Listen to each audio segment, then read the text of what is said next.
నెలకి 50,000 నుండి 60,000 ఆదాయం రన్ టైలర్ యాప్లో ఆర్డర్ కంప్లీట్ చేసి పేమెంట్ పొందండి. సో ఆయన ఎక్కువ చలాకీగా నవ్వుతూ మాట్లాడతారు శోభన్ బాబు గారు. సో మన ఫ్రెండ్లీగా హీ కేమ్ మెట్ మీ శోభన్ బాబు గారు. సో ఇలా యంగ్ శోభన్ బాబు గారు ఏజ్ ఇట్లా ఉండేది. అంటే ఆయన ఒక డిఫరెంట్ జనరేషన్ అది. సో కలవడానికి వచ్చారు ఆయన. శోభన్ బాబు గారు ఒకసారి నేను షూటింగ్ చేస్తున్నాను వాహిని స్టూడియోస్లో. చేస్తూ ఉంటే ఆ మేకప్ రూమ్స్ ఎక్కడో ఒక చోట ఉంటుంది కదా. సో ఈ పక్కన వాహిని స్టూడియోస్లో ఫ్లోర్స్ షూటింగ్ ఫ్లోర్స్ ఆపోజిట్ ఎదురుగా ఉండేది, లేకపోతే పక్కనే ఉండేది, వరుసగా ఉండేది. సో ఏ ఆర్టిస్ట్ ఆ రోజుల్లో వ్యానిటీ వ్యాన్ అంత లేదు కదా. ఏదైనా మేకప్ ఇక్కడ నుంచి అక్కడికి కార్లో వెళ్ళాలంటే ఎక్కువ, అది అంత ఓవర్, అది అంత సీన్ ఉండేది కాదు ఆ రోజుల్లో. మరి ఆర్టిస్టులు కొంచెం సో నడిచి వెళ్ళేవాళ్ళు మేకప్ రూమ్కి. సో ఆర్టిస్టులు కూడా ఏంటంటే ఎయిర్ కండిషన్స్ అన్నీ ఉండేది కాదు కదా సెట్లో. లోపల వేడిగా ఉంటే వాళ్ళు షార్ట్ రాకపోతే బయట కుర్చీలు వేసి కూర్చుంటాం అందరం. కుర్చీలు వేసి కూర్చుంటాం, ఏ ఫ్లోర్కి ఆ బయట కుర్చీలు ఉంటాయి కూర్చుంటాము. సో నేను ఒకసారి అలా కూర్చుని ఉంటే శోభన్ బాబు గారు వెళ్తున్నారు. వెళ్ళగానే మన వాళ్ళు ఎవరు పక్కన ఇంకో యాక్టర్ ఎవరో ఉన్నారు, ఆయన బాబు గారిని చూడగానే లేచి నించోగానే పెద్ద హీరోగా శోభన్ బాబు గారు వెళ్తున్నారంటే ఆయన నించున్నారు, నేను కూడా లేచి నించున్నాను. సో అంత దూరంలో ఉన్నాం మేము. అప్పుడు he walked came to us, I mean మా దగ్గరికి వచ్చి అండ్ హీ సెడ్ హలో అని చెప్పేసి, మీ పేరు జయసుధ కదా అని అడిగారు ఆయన. నేను ఇంకా చెప్పకముందే ఆయన అడిగారు. అవునండి అలా అన్నాను. ఓకే ఓకే చూశాను మీరు చిన్న క్యూట్గా చాలా బాగుంటారు, మీ గురించి నాకు సత్యనారాయణ గారు చెప్పారు, మన ఆర్టిస్ట్ కైకాల సత్యనారాయణ. ఒక అమ్మాయి ఇప్పుడే పైకి వస్తున్నదా, చాలా పెద్ద ఆర్టిస్ట్ ఉందని నమ్మకం ఉందని ఫస్ట్ నా గురించి ఆ వర్డిక్ట్ ఇచ్చింది కైకాల సత్యనారాయణ గారు. ఆయన అన్నారంటే ఈ పిల్ల డెఫినెట్గా పెద్ద ఆర్టిస్ట్ అవుతుంది, రేపు మంచి ఆర్టిస్ట్ అవుతుంది అలా అని. అది ఆయన నాకు తెలియదు, అది శోభన్ బాబు గారే చెప్పారు నాకు. Such so will meet soon అలా అనేసి వెళ్ళిపోయారు. ఆ తర్వాత ఫస్ట్ పిక్చర్ ఏం చేశారండి శోభన్ బాబు గారితో? శోభన్ బాబు గారితో ఏది చేశానబ్బా, సోగ్గాడ లేకపోతే ఇది అప్పుడు ఈమె గ్లామర్ రోల్స్ లో మంజుల గారు ఎక్కువ చేసేవారు. ఐ థింక్ రాజు వెడలేని ఒక సినిమా శోభన్ బాబు గారు నేను యాక్ట్ చేసాం. అది యాక్చువల్గా మంజుల గారు, జగపతి రాజప్రసాద్ గారు అనుకుంటా, మంజుల గారు చేయాలి. అప్పుడు తమిళ్లో కూడా మంజుల గారు బిజీ.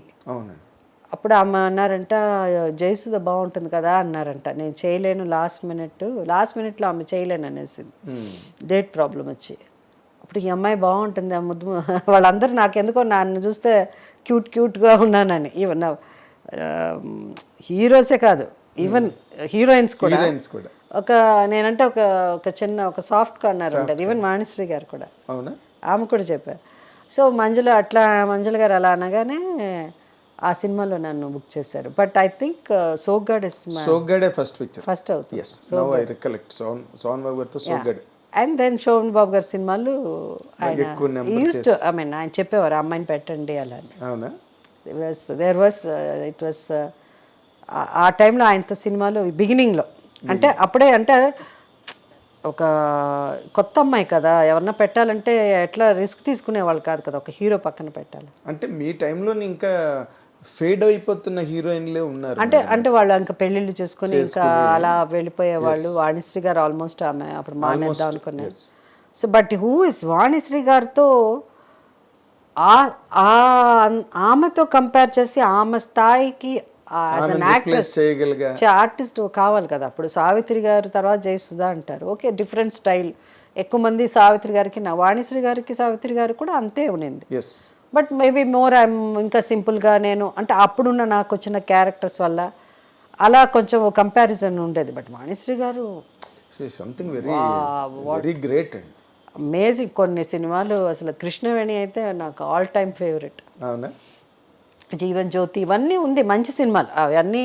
జీవన్ జ్యోతి అంతా సాంగ్స్, విశ్వనాథ్ గారి డైరెక్షన్, పాటల వల్ల, తర్వాత అన్ని రకాలు సపోర్ట్ ఉండింది. కృష్ణవేణి వచ్చి it's very different subject. Psychological character Psychological psychologically upset character. She is amazing performance. And Vanishri గారు కాబట్టే కూడా ఆ క్యారెక్టర్ని ఆడియన్స్ రిసీవ్ చేసుకున్నారండి. అవును, ఇంకొకరైతే మరి ఏం జరిగేదో తెలియదు కానీ ఎంజాయ్ చేశారు వాణిశ్రీ గారు అనగానే. సో యాజ్ అన్ ఆర్టిస్ట్ మాకంతా అవన్నీ వెళ్ళి మేము సినిమా 2 సార్లు చూసాను కృష్ణవేణి, అవునా? బికాస్ ఆఫ్ వాణిశ్రీ గారు. ఓకే, అంటే ఆ క్యారెక్టర్ని మీకు కోర్స్ మీకు అప్పుడు నేను ఇంకా అప్పుడే పైకి వస్తున్నాను. అలాంటివి అవును, అవన్నీ మీకు ఒక టెక్స్ట్ బుక్స్ లాగా అవును ప్రిస్క్రిప్షన్ నేర్చుకోవడం, యాక్టింగ్ అంటే ఏంటి అలా అని. అండ్ దెన్ అది తర్వాత మనం ఓన్ చేసుకుని, నేను ఆ కృష్ణవేణి కాదు కానీ ఇంకొంచెం డిఫరెంట్గా మోర్ ఇప్పుడున్న జనరేషన్కి తగినట్టు దాన్ని మోల్డ్ చేసి ఆమె కథ తీశారు. ఆమె కథ ఎగ్జాక్ట్లీ రాఘవేంద్రరావు గారు. దాంట్లో మెంటల్ క్యారెక్టర్ షీజ్ సైకో అన్నది ఎక్కడ కనిపించదు సినిమాలో. ఎంత థ్రిల్లింగ్ ఇన్సేన్ అన్నది తెలీదు, ఎక్కడ తెలియదు. ఫేస్లో ఎక్స్ప్రెషన్ ఒకే ఒక సీన్లో ఆయన డైరెక్టోరియల్ టచ్ అంటారు కదా, డైరెక్టర్స్ టచ్, దాంతో పర్ఫార్మెన్స్ నా ఫేస్ ఇది చూపించకుండా ఇంకో ఆర్టిస్ట్ మీద ఆ ఎక్స్ప్రెషన్ చూపించి దట్ షీఈస్ మెంటలీ ఇల్ అన్నది రియాక్షన్స్ మీదే ఎక్కువ కట్ చేశారు. చాలా బాగా తీశారు ఆ సినిమా. ఆ సినిమా కూడా I got best actress Filmfare award. అంటే రామారావుతోని నాగేశ్వరరావుతోని చేసేటప్పుడు మీరు మేజర్ డిఫరెన్స్ మీకు ఏం కనిపించిందండి మీ వరకు? అంటే మీ మూమెంట్ కానీ లేకపోతే మీ యాక్సెస్ వాళ్ళతోని?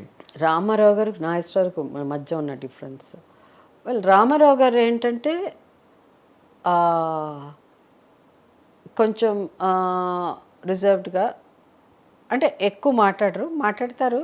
ఆయన దగ్గర వెళ్ళి కూర్చొని ఎవరన్నా మనకు చాలామంది, అల్లు రామలింగ గారు, ఆ రోజుల్లో సత్యనారాయణ గారు, ఇంకా చాలామంది ఉన్నారు, చలపతిరావు గారు కాదు, ఇంకా రావు గోపాలరావు గారు, ఇంకా చాలామంది ఆర్టిస్టులు ఉన్నారు. వాళ్ళంతా వెళ్ళి కూర్చొని మాట్లాడితే సరదాగా మాట్లాడేవాళ్ళు. హీరోయిన్స్ అంటే కూడా ఇప్పుడు అంటే మేము మా జనరేషన్ వచ్చి ఇప్పుడు ఆయన వాణిశ్రీ గారు, శారద గారు, లేకపోతే ఇంకో 2-3 ఆర్టిస్టులు హీరోయిన్స్ అట్లా ఆ జనరేషన్ చూస్తారు. సడన్గా ఆయనకు అడవి రాముడు వచ్చేసరికి జయసుధ, జయప్రద అనేసరికి ఆయన కూడా ఈ వాజ్ ఫీలింగ్ లిటిల్ అన్కంఫర్టబుల్. అవునా? ఎందుకంటే వేరే జనరేషన్ ఇది, చిన్నపిల్లలు ఇలా వచ్చేసి కాలేజ్, స్కూల్, హై స్కూల్ చదువుకుని వచ్చేసారు. సో ఆయనకి అది కొంచెం ఇబ్బందిగా అనిపించింది. లేదు, ఆయన ఎక్కువ అవన్నీ మాటల్లో ఏమి చెప్పరు కానీ ఇది లేటర్ ఆన్ అదే అలవాటు. నేను అదే చెప్పాను చాలా. ఇప్పుడు నాకున్న పుస్తకాలు చదివేదని, క్రికెట్ అని, అది అని, ఇదని అట్లా కొంచెం ఇంట్రాక్షన్ కొంచెం స్టార్ట్ అయింది. బట్ వెరస్ నాగేశ్వరరావు గారు ఇస్ టోటలీ డిఫరెంట్. అవును, ఆయన చాలా జావియల్, ఆయనకి చాలా జోవియల్గా ఉంటారు. తర్వాత ఏంటంటే ఆయన మాట్లాడిపోతే ఆయనకి తోచదు అది. అవును. అండ్ ఆయన అలాంటిది అనమాట ఆయన, బికాజ్ ఈ డజంట్.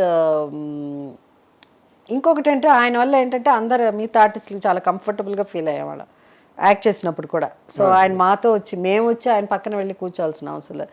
మేము ఎక్కడ అయ్యో అంత పెద్ద యాక్టర్ ఆయన అట్లా మన ఎందుకు లేదు, మేము ఎక్కడన్నా దూరంగా వెళ్ళి కూర్చుంటే ఆయన మాతో వచ్చి కూర్చునేవారు. So he became a part of us, one of us.